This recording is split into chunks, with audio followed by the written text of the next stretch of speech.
নিজেকে আহলে হাদিস দাবি করা এটা কি কোরআন সুন্নাহ দ্বারা প্রমাণিত? আগে বলতে হবে হানাফি বলা এটা কি কোরআন সুন্নাহ দ্বারা প্রমাণিত? চরমুনাই বলা প্রমাণিত না? জামাতে ইসলাম বলা, তবলিগ জামাত বলা, কত দল আছে, এইগুলো নিয়ে কোনো প্রশ্ন নাই। এইগুলো যদি না থাকে তাহলে আহলে হাদিস বলেও পরিচয় দেওয়ার দরকার নাই। এগুলো করেছেন বলে হয়েছে।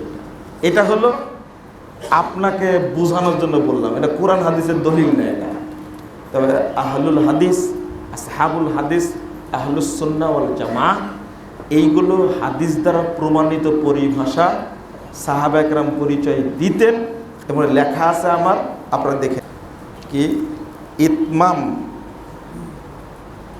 আচ্ছা কজা, এর মধ্যে পার্থক্য কি? মাশাআল্লাহ, ইতমাম এইটা আপনারা পাবেন আতিম্মু ফাকজু, দুইটা আছে। একটা হলো কাজা মানে যেটা আগে চলে গেছে সেটা কি করা? পূরণ করা। আর ইতমাম মানে আপনি যেখান থেকে শুরু করেছেন তারপর থেকে পূরণ করা, এটা হলো ইতমাম। ঠিক আছে? এই মাসালাটা পাবেন কোন জায়গায়? এটা হলো মাগরিবের সালাতে। এই ফাকজু যেটা, এটা হলো জয়ীফ, আর আতিম্মু যেটা, এটা হলো সহিহ ইবারত। কিন্তু বুঝলেন ব্রাদার, সংক্ষেপে এটা বলার কোনো বুদ্ধি নাই। একজন ব্যক্তি প্রথম রাকাত, শেষ রাকাত পেয়েছে মাগরিবের। কোন রাকাত? শেষ রাকাত পেয়েছে। এখন সে কি করবে? শেষ রাকাত পেল, ওই 2 রাকাত কিভাবে পড়বে? টানা 2 রাকাত পড়বে না আগে 1 রাকাত পড়েই বৈঠক করবে? হ্যাঁ, 2টা হাদিসে আসছে, কিন্তু সেটা ফাকজু যেটা 2 রাকাত পড়ে বৈঠক করবে, এই হাদিসের সনদ জয়ীফ। আর 1 রাকাত পড়ে নিজের মতো পড়বে। প্রথম রাকাত পেয়েছে মানে তার 1 রাকাত পেয়েছে, তাই না? তারপরের রাকাত নিজের 1 রাকাত পড়ে 2 রাকাত কি করবে? পূরণ করবে। তাশাহুদ পড়বে, পূরণ করলো। তারপরে 1 রাকাত, শেষ রাকাত পড়ে কি করবে? সালাম ফেরাই দেবে। এটা হলো ইতমাম। পাথরকে জাহান্নামের লকড়ি বানানোর কারণ কি? কেউ কেউ বলেছে যে পাথর দ্বারা পূজা করে তাই, কিন্তু ওয়াকুদুহান নাসু ওয়াল হিজারা, এই প্রশ্নটা করেন আগে যে মানুষকে কি জন্য জাহান্নামের খড়ি বানাতে হবে? আগে হিজারা না আগে নাস? হ্যাঁ, আগে মানুষ, এটা না প্রশ্ন করবেন। যারা পীর সাজবে, হ্যাঁ, এরাই আগে জাহান্নামে যাবে। ঠিক আছে? তারপরে যাবে কি? পাথর। ইলম অর্জনের ক্ষেত্রে একনিষ্ঠভাবে আল্লাহর জন্য অর্জন করতে পারছি না, তাহলে আমার করণীয় কি? ইখলাসটা নিয়ে আসতে হবে, ইনশাল্লাহ সহজ হয়ে যাবে। এই কথাটা খুব সুন্দর, একনিষ্ঠ আল্লাহর জন্য করা। ছোট্ট একটা কথা বলি, সেটা হলো যখন দাখিল আলেম পরীক্ষায় পাশ করে চাকরি হয়, তখন আমার আব্বা খারেজি মাদ্রাসায় ভর্তি করার জন্য বিভিন্ন প্রতিষ্ঠানে ঘুরছিলেন।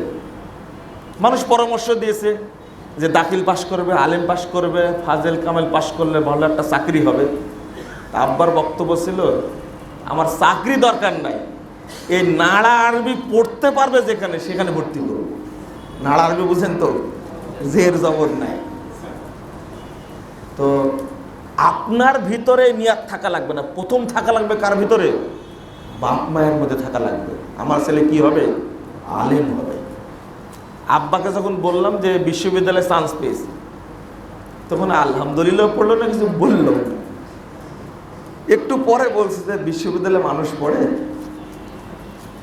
মানে তার কিন্তু রুচি নাই। যখন আমার পিএইচডির রেজাল্ট বের হয়, তখন মদিনায় মক্কায় হজে যাচ্ছিলাম, জেদ্দা এয়ারপোর্টে যখন নামলাম, তখন আমাকে আমার স্যার জানালেন তোমার ডিগ্রিটা হয়ে গেছে। তখন আমি আলহামদুলিল্লাহ পড়লাম। আব্বাকে জানালাম, এটা খুব একটা আগ্রহ প্রকাশ করল না। তো বলছে যে ও এখন ওই যে মানুষের দল একে, এই দল একবে এখন, তাই না? কথা কি বুঝতে পারলেন? সবার উচিত একবারে লিল্লাহ ফিল্লাহ, আল্লাহর জন্য ইলম অর্জন। আল্লাহ তুমি কবুল করো। কেউ যদি এশার সালাতের পরে সুন্নাত সালাত বাদ দিয়ে শুধু বেতের সালাত আদায় করে, তাহলে এটা কতটুকু শরীয়ত সম্মত হবে? অবশ্যই শরীয়ত সম্মত, কোনো সমস্যা নাই, করতে পারবে।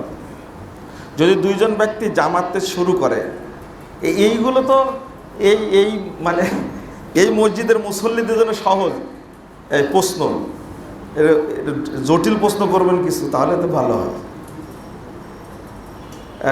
জামাতে শুরু করে তারপর আরেকজন ব্যক্তি এসে জামাতে দাঁড়ায়, তাহলে যে ইমাম সে কি সালাতের মাঝে সামনের কাতারে চলে যাবে?